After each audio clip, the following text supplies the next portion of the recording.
When we see market moves like Celonis buying an integration platform vendor, like UiPath buying a process mining vendor, and like SAP buying a process management and intelligence vendor, these are all signals that adjacent markets are starting to collide with each other.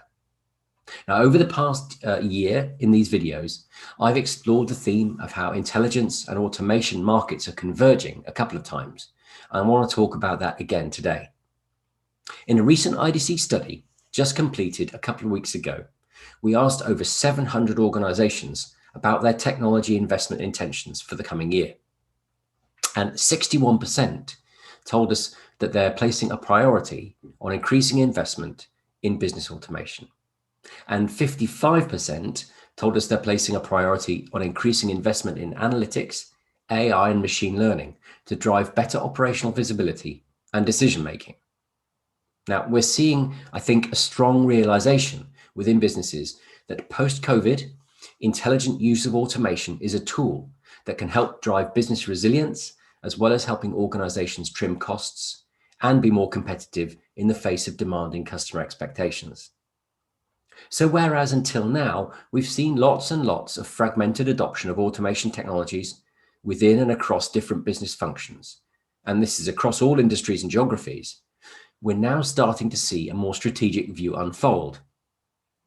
And as organizations start to think more strategically about how to apply automation and intelligence, vendors are pursuing opportunities to play more strategic roles themselves.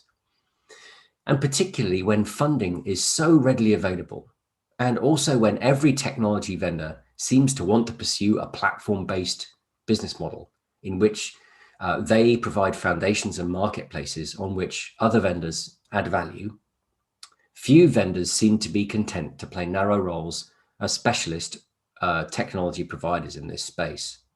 This means there's a battle on.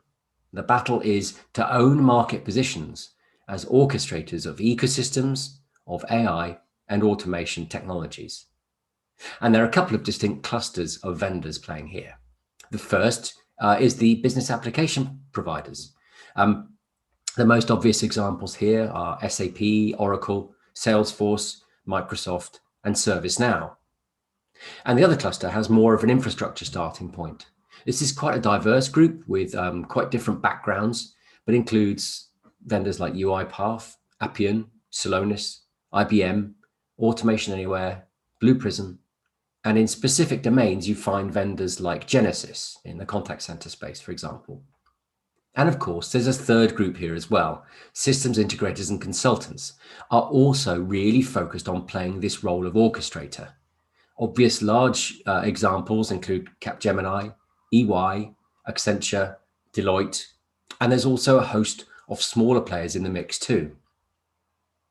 So what does all this mean? Well, if you work for an enterprise looking to define an intelligent automation strategy, you need to be very deliberate in mapping out the technology capabilities that are going to help you deliver on that strategy, and very clear about which providers are going to fill that map, which parts of the map are they going to fill, and how are they going to work together.